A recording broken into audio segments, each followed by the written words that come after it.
in all of this. The way that we might be tempted to use prayer as a means to an end, or for image management, or for divine manipulation. All of this is why I think Jesus' preamble, his bit before his prayer, is just as important maybe as the prayer that follows it.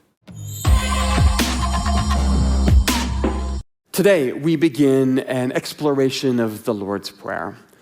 And today we're going to talk about humor, hypocrites, publicists, and pagans. But to start, let's talk about the problems with prayer.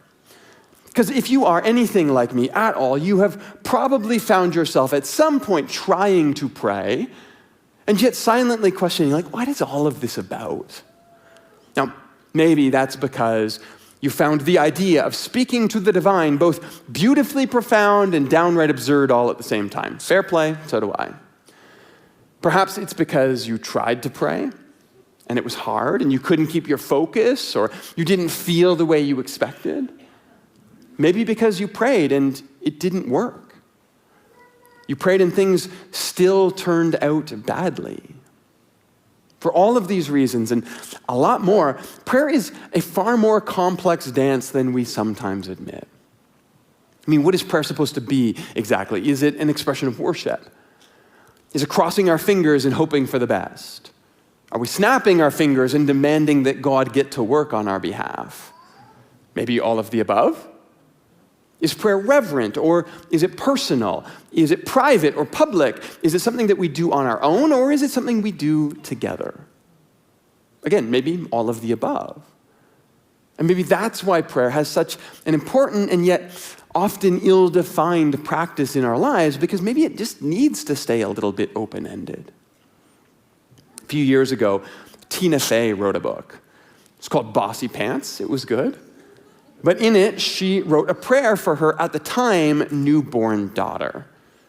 I offer here a slightly edited version for present company, but she prays, "First Lord, no tattoos. May neither Chinese symbol for truth nor Winnie the Pooh holding a college logo stain her tender haunches. And when the crystal meth is past, may she remember her parents who cut her grapes in half and stick with beer. Guide her, protect her when crossing the street, when stepping onto boats, when swimming in oceans, when swimming in pools, or when walking near pools, when standing on the subway platform or stepping off of boats, using mall restrooms or getting on and off escalators, when driving on country roads while arguing. Also, when leaning onto large windows or walking in large parking lots, when riding on Ferris wheels, roller coasters, log flumes, or anything ever set up at a midway. Also, please protect her while standing on any kind of balcony ever, anywhere, at any age. Lead her away from acting, but not all the way to finance. Something where she can make her own hours, but still feel intellectually engaged and get outside sometimes, and honestly not have to wear high heels. May she play the drums to the fiery rhythm of her own heart with the sinewy strength of her own arms so that she need not lie with drummers. Grant her a rough patch from 12 to maybe 17. Let her draw horses and be interested in Barbies for far too long. For childhood is short, a tiger flower blooming magenta for one short day, and adulthood is long and dry. And Lord, break the internet, that she may be spared the misspelled invective of her peers. And when she inevitably turns on me, give me the strength, Lord, to yank her directly into the car in front of her friends, for I will not have that, Lord, I will not have it at all. And should she choose to be a mother one day, be my eyes, Lord, that I may see her lying on the floor at 4:50 a.m., all at once exhausted, bored, and in love with that little creature. And when she thinks, my mother did this for me once, and the delayed gratitude washes over her as it does each generation, and she makes a mental note to call me, and then forgets, I will know, because I peeped it with your God eyes, amen. Now, I kind of love this prayer, first because it's Tina Fey and I'm a fan, but also because there is something strangely disarming about blending humor with something as profoundly vulnerable as the prayer of a parent.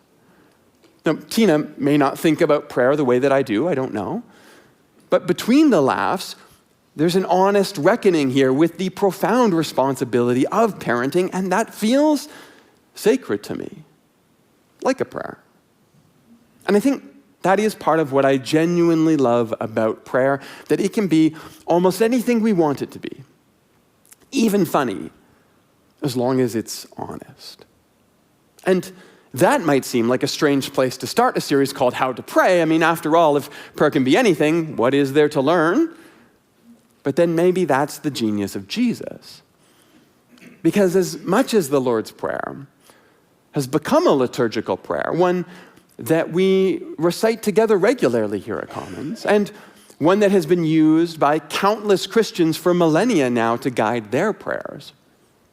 The original prayer offered by Jesus was not meant just as something to repeat, but instead as something to help shape our imagination of what prayer could become.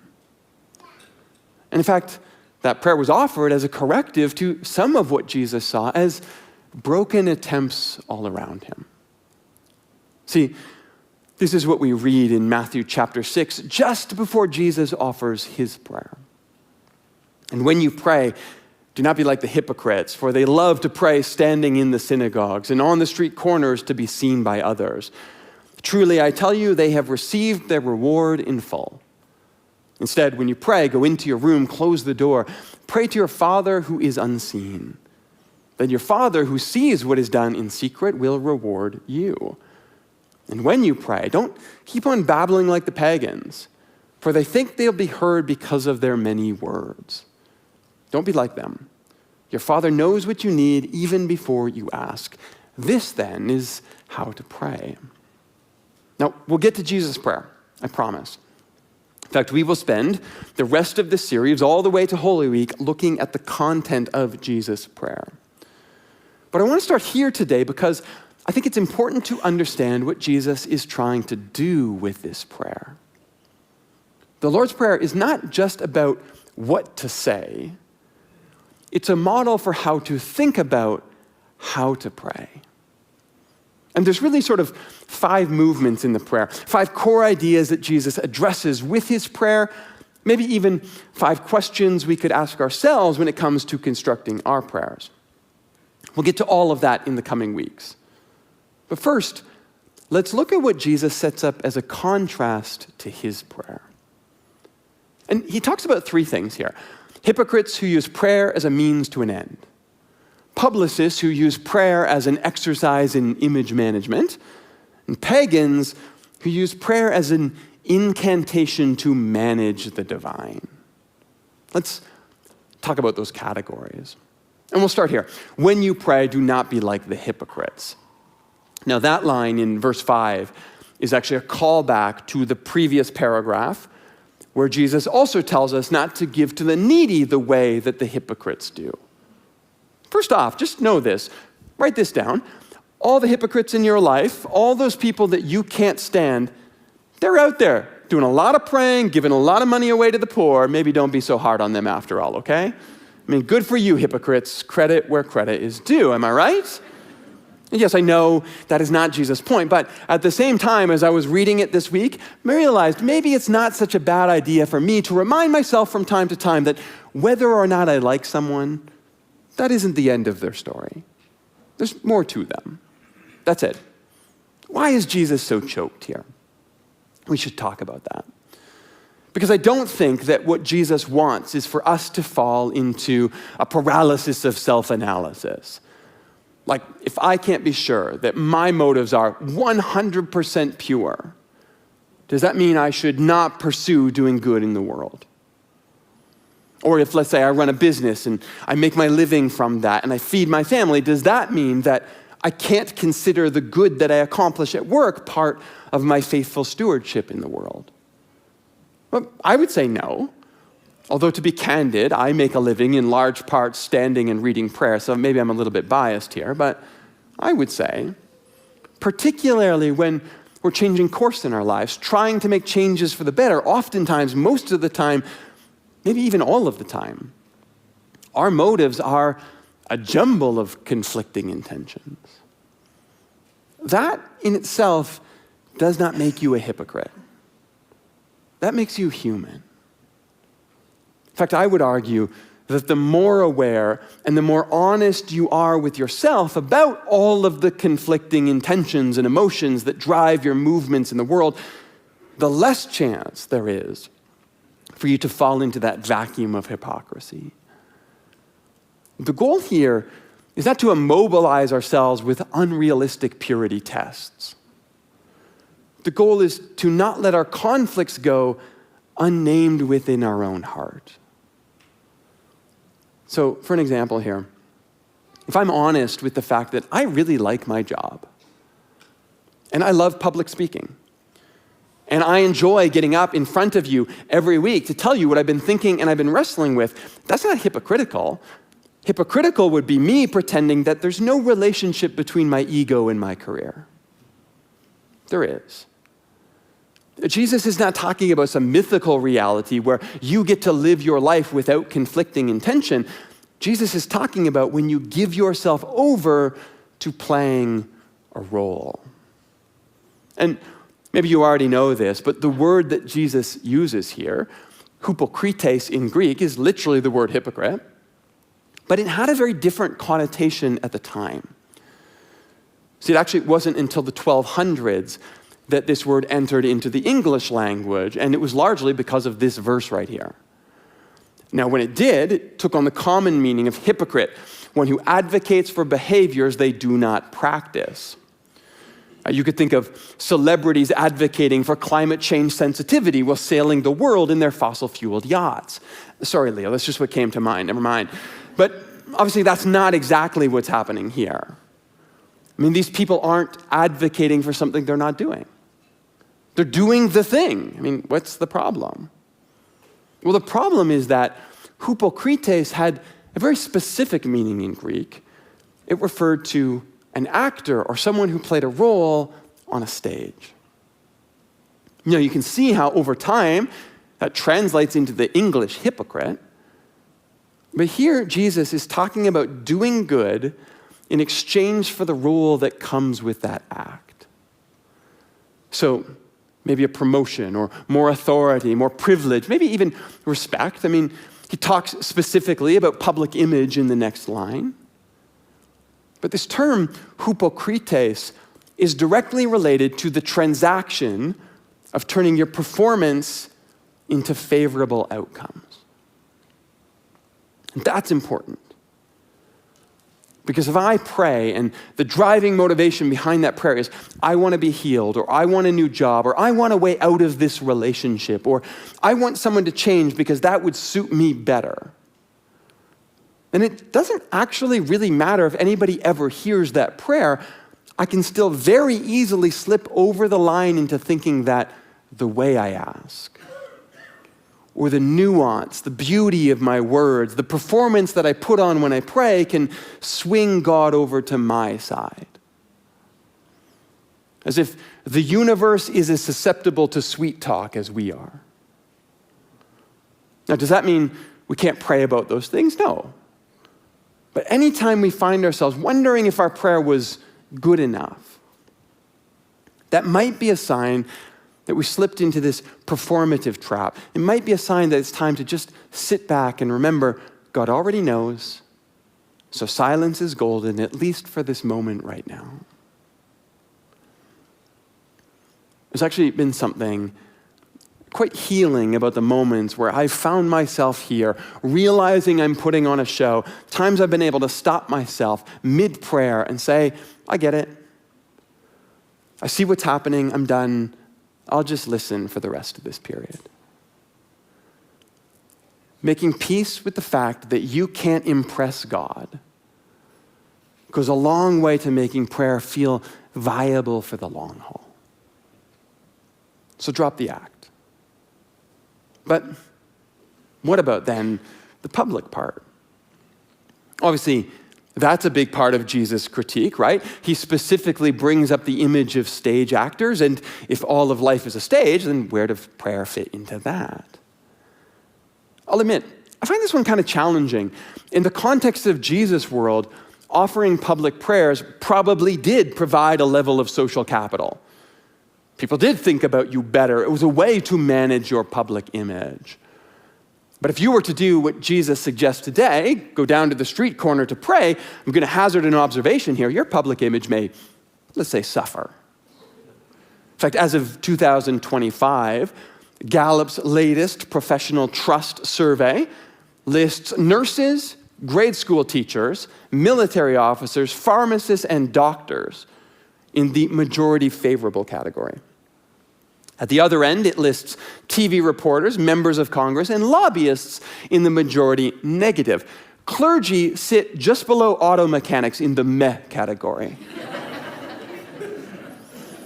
Specifically, only 30% of respondents say they have a high trust value for clergy. That's why I don't lead with my career at dinner parties. But is a warning about public prayer even relevant anymore? I mean, nobody's excited to stand on the corner and pray. Should we just move on? I mean, maybe. But then perhaps we could reframe this one a bit as well.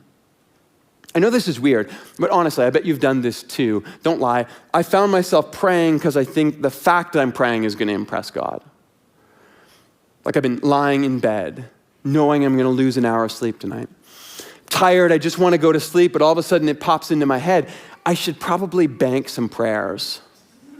So I do, and then after that I fall asleep with a smirk on my face thinking, I bet the boss noticed.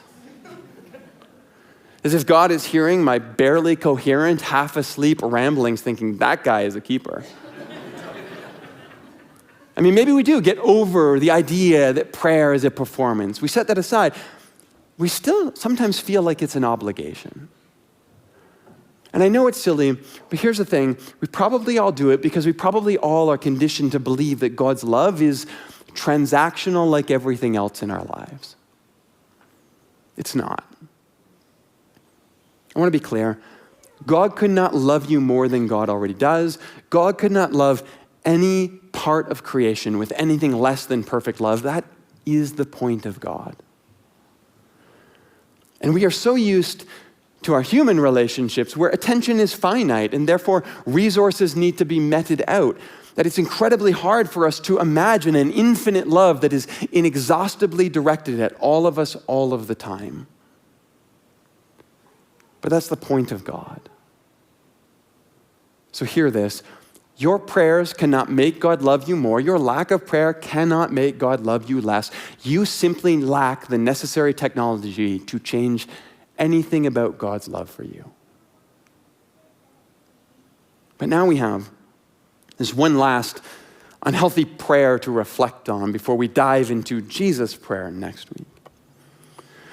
There's the hypocrites that use prayer as a means to an end. There are the publicists who use prayer as an exercise in image management. And finally now, the pagans who use prayer as an incantation to manage the divine. What is that all about?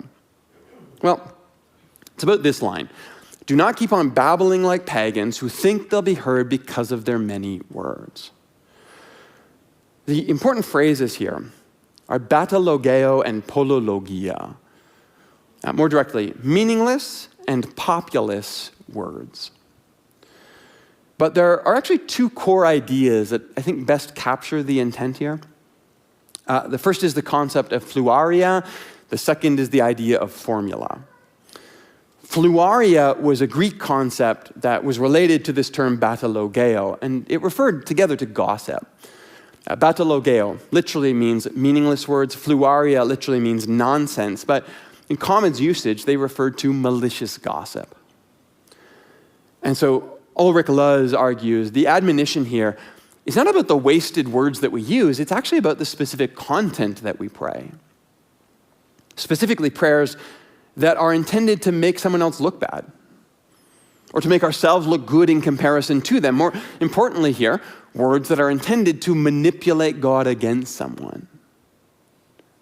And I mean, obviously that comes from a very limited imagination of God. The idea that we could change God's mind about someone by gossiping about them in our prayers is on its face kind of absurd, and yet, not sure I'm entirely above the dark arts. I may have prayed at some point this week something along the lines of, God, thank you so much for Rachel. She's an incredible partner. I'm just hoping that you can help her see Why it's important that I spend $100 on an F1 subscription for the new season that starts March 15th. Now, by the way, I'm kidding. She watches way more F1 than I do. God, we good. But that's really what the reference is about here, right? It's using gossip in our prayers to try to manipulate God. And don't tell me that you've never prayed about someone else's secret sins.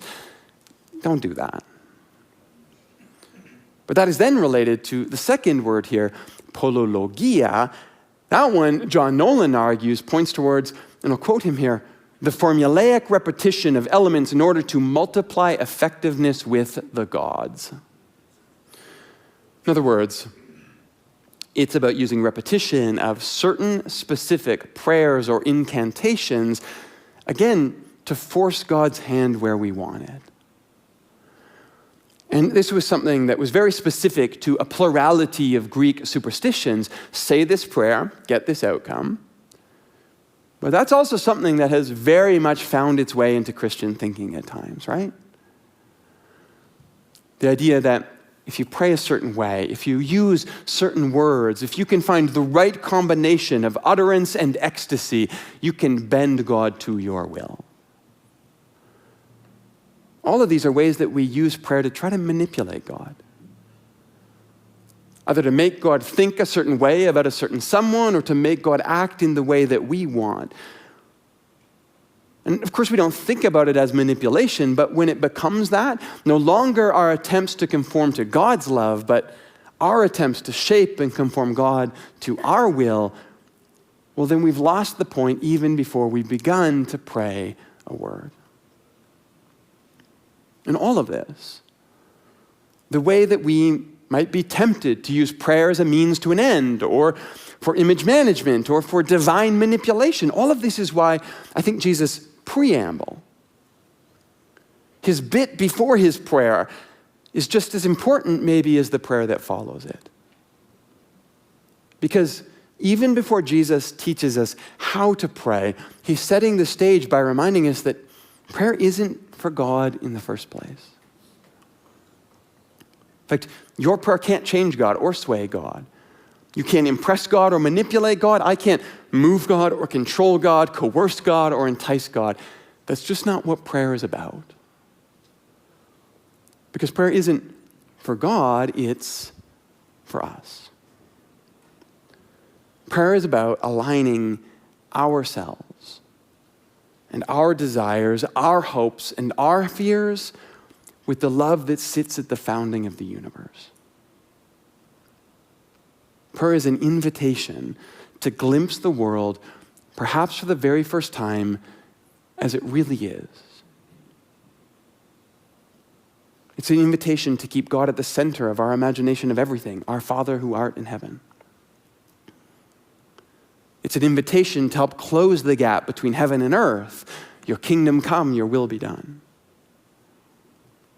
It's an invitation to trust for what we need right now, today, our daily bread and nothing more. It's an invitation to reflect on what we've been holding on to too long, what we need to let go of, that we might be forgiven our debts as we learn to forgive. It is an invitation to teach ourselves where to say no, deliver us from temptation. It's an invitation that we might say yes to the glory and the honor and the power of God's love forever and ever. Amen. That's where we'll pick up next week.